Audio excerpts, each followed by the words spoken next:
Hi, welcome back to Sunshine Hollow.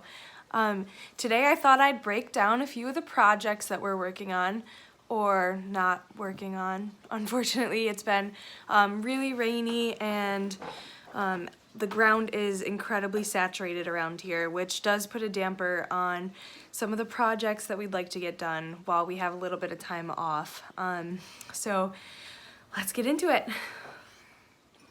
The biggest project on our minds right now, I think, is our greenhouse.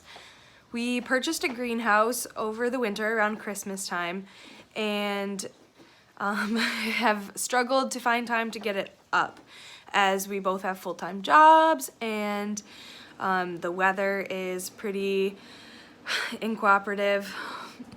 And we have poured the cement pads and we've leveled the ground where the greenhouse needs to be.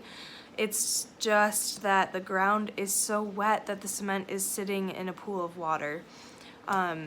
So we definitely we have a sense of urgency around this project just because it's time to start seeds, and I can germinate seeds inside. I've started seeds inside for years, but you know, I was really looking forward to starting seeds in the greenhouse this year, so we'll see how that goes. But I will keep you updated. This is the soupy mess that is our greenhouse pad. You can see the cement right here. These will be our anchors, so our greenhouse doesn't blow away. There's the structure we started. Another exciting project is our farm stand. I was able to trade with a friend/neighbor for a share of our flower CSA for this farm stand. We'll be able to tow it down to our farmer's market and set it up there. It definitely needs a little bit of work. The framing is perfect. It's exactly the size we need. It's just so cute and beautiful, and I have big dreams for this little piece of work here. A little bit of moss and algae will never hurt anybody, right? After a fresh paint job, I think she will be a thing of beauty. Another project that I'm excited to share is the use of that shed that is going to be housing our mystery animals. I'm excited to announce that those mystery animals are some goats. We are bringing 3 goats to the farm, all girls. I've known these goats for at least 2 years, the oldest. They belong to my sister-in-law at the moment, and so as we get all this infrastructure set up for them, I know that they're in a very good place, enjoying themselves, but I really can't wait to get them here.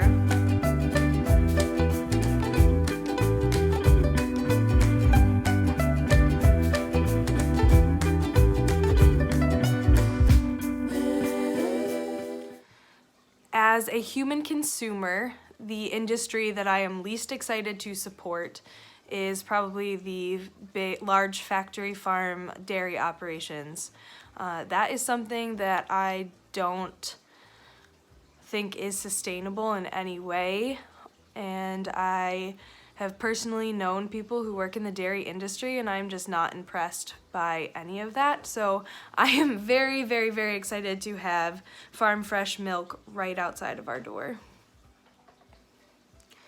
We don't consume that much milk. A lot of the times we turn to plant-based milks, if I'm being honest, but I am excited to have an actual dairy product that I feel good about consuming. And we do a lot of baking and cooking, and I think it'll really fit in with our lifestyle really well. I'm excited to add it to my coffee, to be honest, the most. So anyway, the project that we're working on is getting our goat fencing all set up and secured.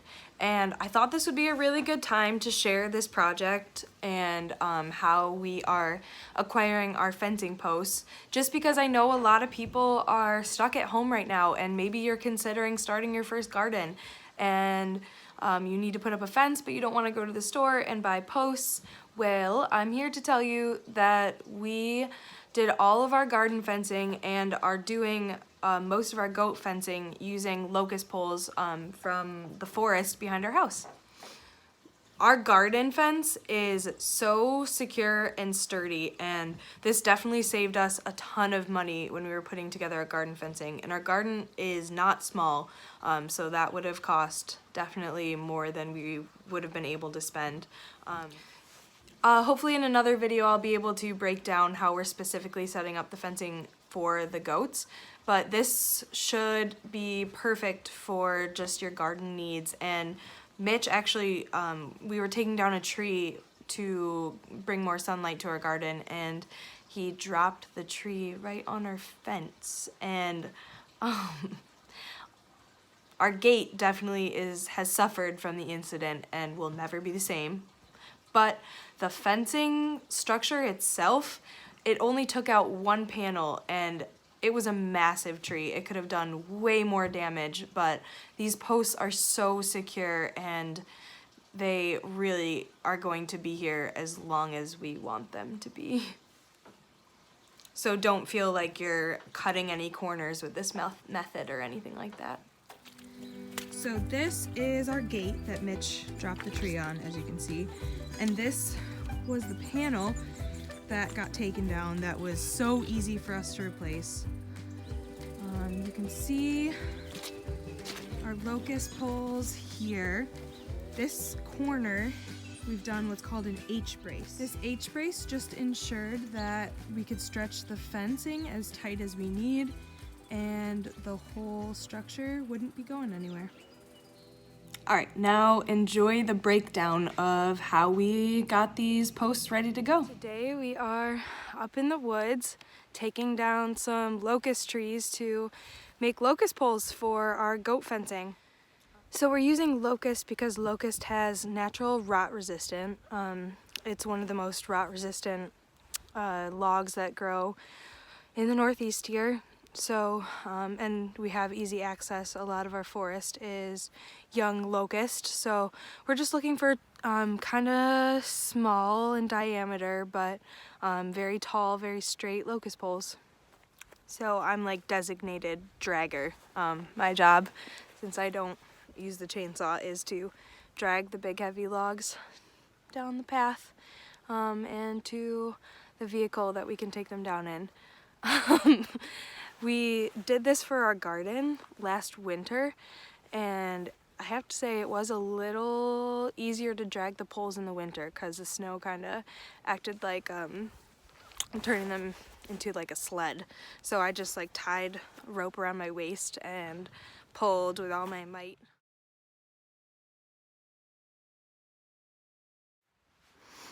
Ideally we need 12 posts, which means cutting down about 6 to 7 trees. Maybe more, maybe less. We'll see once we scope out the trees, but we just thought we'd bring you along for the process of making our own posts from the woods.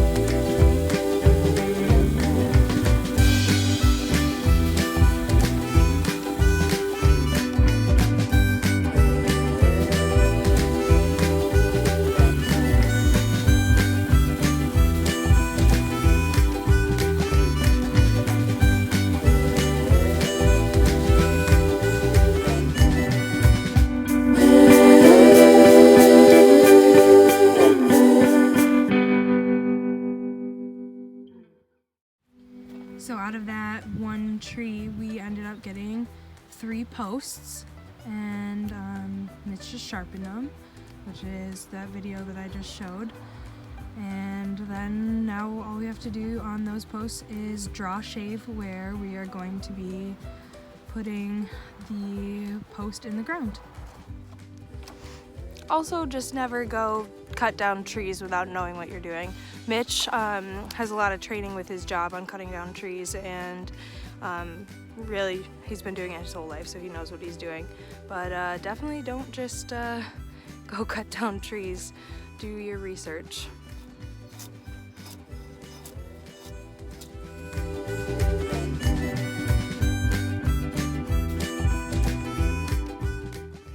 And there you have it. Make sure you subscribe to our YouTube channel and like this video and others if you enjoyed watching them. And I will catch you next time.